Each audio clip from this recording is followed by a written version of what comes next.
سلام، من اردلانم، مربی بدنسازی به چنل سایفیت خوش اومدید. امروز میخوام در مورد کل غذاها و مواد مغذی صحبت کنم که کلا میشه گفت که به یه دو دسته کلی تقسیم میشه. حالا من این ویدیو بیشتر در مورد کلیات هستش و دسته‌بندی‌های خیلی کلی و یه نگاه بیرون و باز و از دور به نسبت به غذا و این که زیاد وارد جزئیات نمیشم، ولی خب به دو دسته کلی تقسیم میشن: مواد مغذی، کل غذاهایی که میخوریم، ماکرونوترینت و مایکرونوترینت، که میشن به فارسی درشت مغذی و ریز مغذی. حالا جالب بدونیم ماکرو یا مایکرو اکل از یونان اومده، ریشش یونانیه، و نوترین از انگلیسه. این یه زبان انگلیسیه و اینکه حالا صرفا برای اطلاعات عمومی و ما بهتره که روی درشت مغذی ها تمرکز کنیم، چون درشت مغذی ها هم کالری ها رو تشکیل میدن، کل کالری که میخوریم از درشت مغذی هاست، و هم خیلی سخت‌تر هستش که مدیریت کنیم تا ریز مغذی ها. و ریز مغذی ها میشه مراحل بعدی و مراحل بعد اینکه درشت مغذی ها رو درست منیج کنیم. کلا پس دو دسته داریم: ماکرونوترینت، مایکرونوترینت، درشت مغذی و ریز مغذی. درشت مغذی ها چه هستن؟ درشت مغذی خوش سه دسته تقسیم میشن: یک، چربی ها، پروتئین ها و کربوهیدرات. و اینکه هر کدوم از اینا چربی مثلا 9 کالری داره، کربوهیدرات و پروتئین 4 کالری داره. بنابراین بهتره که برای کاهش وزن اول بریم سراغ چربی ها. خیلی راحت تر چربی رو کم کردن نسبت به کربوهیدرات یا پروتئین. مثلا ما بخوایم 25 گرم پروتئین 25 گرم چربی کم کنیم، خیلی راحت تر خواهد بود تا 50 گرم پروتئین یا که کار اشتباهی کاملا و یا کربوهیدرات کم کنیم. چربی ها که و هر کدوم از اینا یه رنجی دارن، باید رنجشون رعایت بشه. کمتر از یه رنجی بخورین، آسیبزای بیشتر از یه رنجی هم 100% آسیبزاه.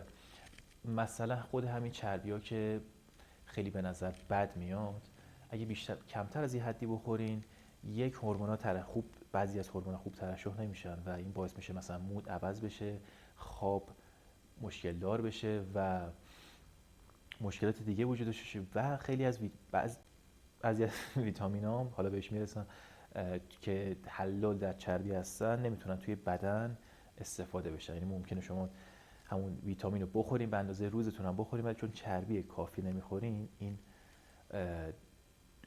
به درستی تغذیه نشه این نوع ویتامین توی بدن، ویتامین های محلول در چربی. حالا که رنجشون بستگی به لایف استایل و رژیم و تغذیه‌تون فرق داره، ولی برای چربی بهتر از 10 تا 35% باشه. یعنی 10% هم خیلی کمه، 35% هم خیلی زیاده. اون وسط‌ها 15 تا 25%، 20% عالیه.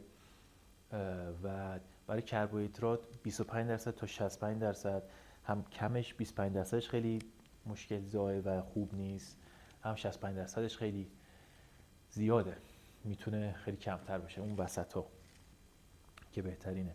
و برای پروتئین هم 10 تا 35%، که بازم 10% که خیلی کمه. و منابع خوب پروتئینی میشه گفت که برای چربی ها روغن زیتون خیلی خوبه، آجیل، پنیر، کره و اینا منابع خوبی هستن. به عنوان مثال که برای کربوهیدرات هم منابع خوب میشه مثلا غلات کامل مثل نون جو، تا مثلا نون تافتون و لواش، چون اینا پروسه میشن دیگه. هر نون جویی اینا پروسه میشن و سفید میشن، زیاد مناسب نیست. حالا زیاد وارد جزئیات نمیشم، ولی غلات کامل، نون جو، سبوسدار، هر چی سبوسدار باشه بهتره. و اینکه مثلا سیب زمینی.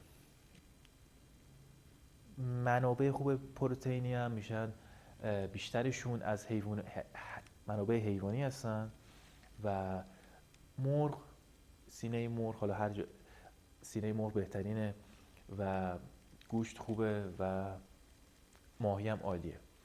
جدا از اینا سویا بد نیست، ولی سویا بد نیست به عنوان گیاهی. تخم مرغ هم عالیه، ولی که منابع گیاهی زیاد نمیشه گفت منابع خوبی هستن برای پروتئین. یا پروتئینشون کامل نیستن، یا اینکه باید خیلی با گیاهای دیگه با گیاهای دیگه بخورین تا پروتئین تکمیل بشه و اون پروتئین لازم برسه به بدن. به هر حال میرسیم قسمت مایکرو نوتریانت یا ریز مغذی‌ها که اونم دو دسته تقسیم میشن: ویتامینا و ماینرالز. که ماینرال‌ها میشن کلسیوم، مس، آهن، منیزیم، منگنز، فسفر، پتاسیم و سدیم. و ویتامینا میشن B1، 2، 3، 6، 12 و ویتامین D و E و K و A و علاوه ویتامین C. و اینا حالا بازم کلیات هستن، خیلی چند تا ویتامین دیگه هم هست، چند تا ماینرال دیگه هم هست که زیاد مهم نیستن، کلیاتشون ایناست. و چرا حالا اینا خیلی اهمیتشون خیلی کمتره؟ چون جزء جزئیات هستن، جزء اون ریزهایی هستن که باید آخر سر چیز بشن، اصلاح بشن به نظر من، و بهترم هست اینجوری بشه. و خیلی که درصد مقدار نیاز بدنشون برای بدن کم هستش، به میلی گرم و ماکروگرم هستن بیشترشون مثلا، ولی روزانه باید مصرفشن. به هر صورت مثلا آهن 8.7 میلی گرم برای مردا باشه، مردای بالغ، و برای خانم‌ها حدوداً 2 برابر 14.5 میلی گرم برای خانم‌ها آهن خوبه روزانه برسونن. و مثلا ویتامین آ میشه گفت 800 میکروگرم در روز عالی هستش، یعنی روزانه در مقدار گرم پیشنهاد شده است.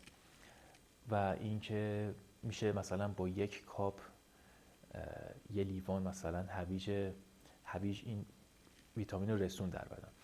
و منابع خوب ویتامین و ماینرال اگه بخوایم با هم بگیم میشه آجیل ها، تو انواع تخمه ها مثل تخم کدو، تخم آفتابگردون، هر تخمه‌ای.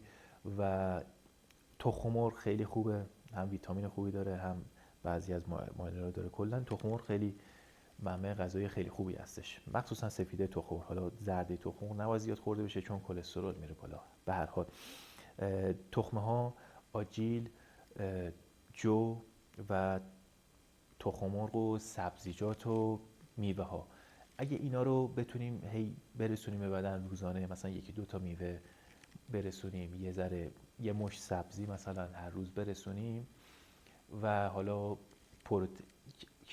درش مغذی‌ها رو رعایت کنیم، به نسبت میشه گفت ما ریز مغذی‌ها رو رعایت کردیم. حالا اگه همه اینا رو رعایت کنیم، بحثش میرسه به مولتی ویتامین که مرحله آخری هستش نسبت به بقیه ماها، که اول میریم مولتی ویتامین رو میخوریم، تغذیه‌مون هم درست نمی‌کنیم. اول باید تغذیه رو درست کنیم و آخر سر حالا اگه ویتامین کم اومد به عنوان مکمل میتونیم مولتی ویتامین رو بخوریم، وگرنه که این کار فایده نداره، مکمل‌ها که غذا نمیشن.